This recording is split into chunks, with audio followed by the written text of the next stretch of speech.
NewsX has now accessed a letter Twisha's family had written to the CJI. The subject of this letter is urgent constitutional representation seeking independent and court-monitored investigation, transfer of investigation outside the state of Madhya Pradesh, independent second post-mortem examination at AIIMS New Delhi, protection and preservation of forensic evidence and institutional safeguards in relation to the suspicious death of late Twisha Sharma. Shivani Singh is joining me to get you the details, viewers. Over to you, Shivani.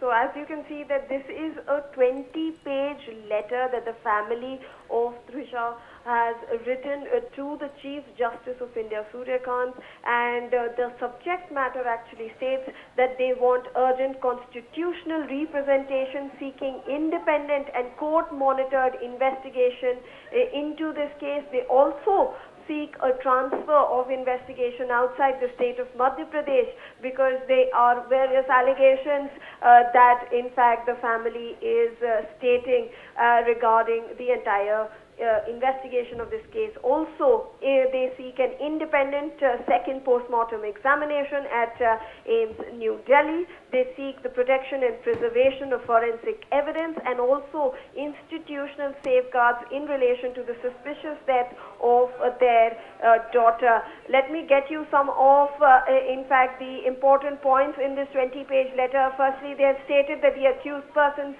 include individuals having substantial judicial, legal and professional background and influence. So they have alleged that they have a lot of influence. One of the accused, Giribala Singh, is stated to be a retired judicial officer who served in senior judicial capacities in Bhopal and is presently associated with the Consumer Forum system, and the son is a criminal advocate by profession. So these are some of the allegations that they have put forth.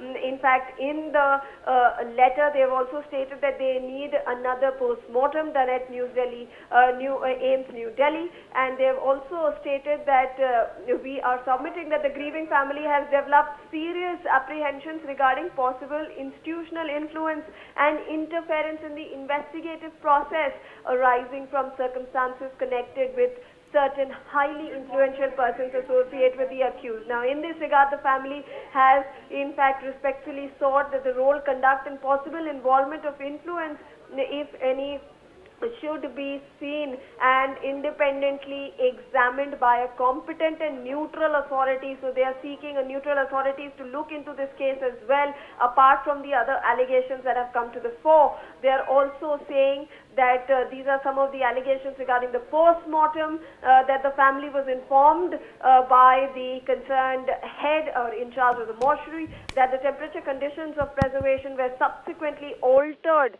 after receipt of written communication and email representation submitted by the family. So they're stating that there has been, these are allegations that the post-mortem also was in fact rigged in this entire case. So you can see they have even presented matter of what, they can refer to the other cases, something which is similar to these, and they've said that in fact, the family seeks all this. They seek a second post-mortem. They seek an independent authority to, in fact, conduct the investigation. So this is a 20-page letter that they have, in fact, written to the Honorable Chief Justice of India seeking justice. Vaishali. All right, Shivani. And now with that, it's time for a short commercial break. We'll see you on the other side.